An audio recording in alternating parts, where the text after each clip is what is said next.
Stem cells are often referred to as master cells, as they have the capacity to become specialized cells. Science has shown that mesenchymal stem cells are especially good at treating musculoskeletal conditions.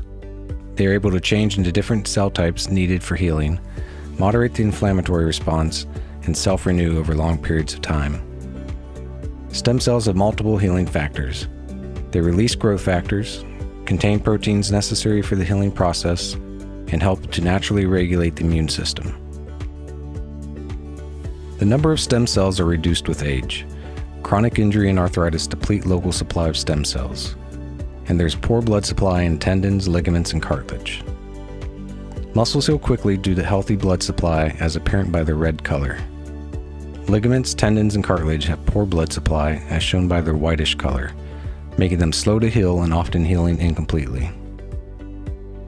Stem cell therapy and PRP stimulate natural healing properties, are minimally invasive, are outpatient treatments, treat the cause of pain rather than the symptoms, and are safe and effective.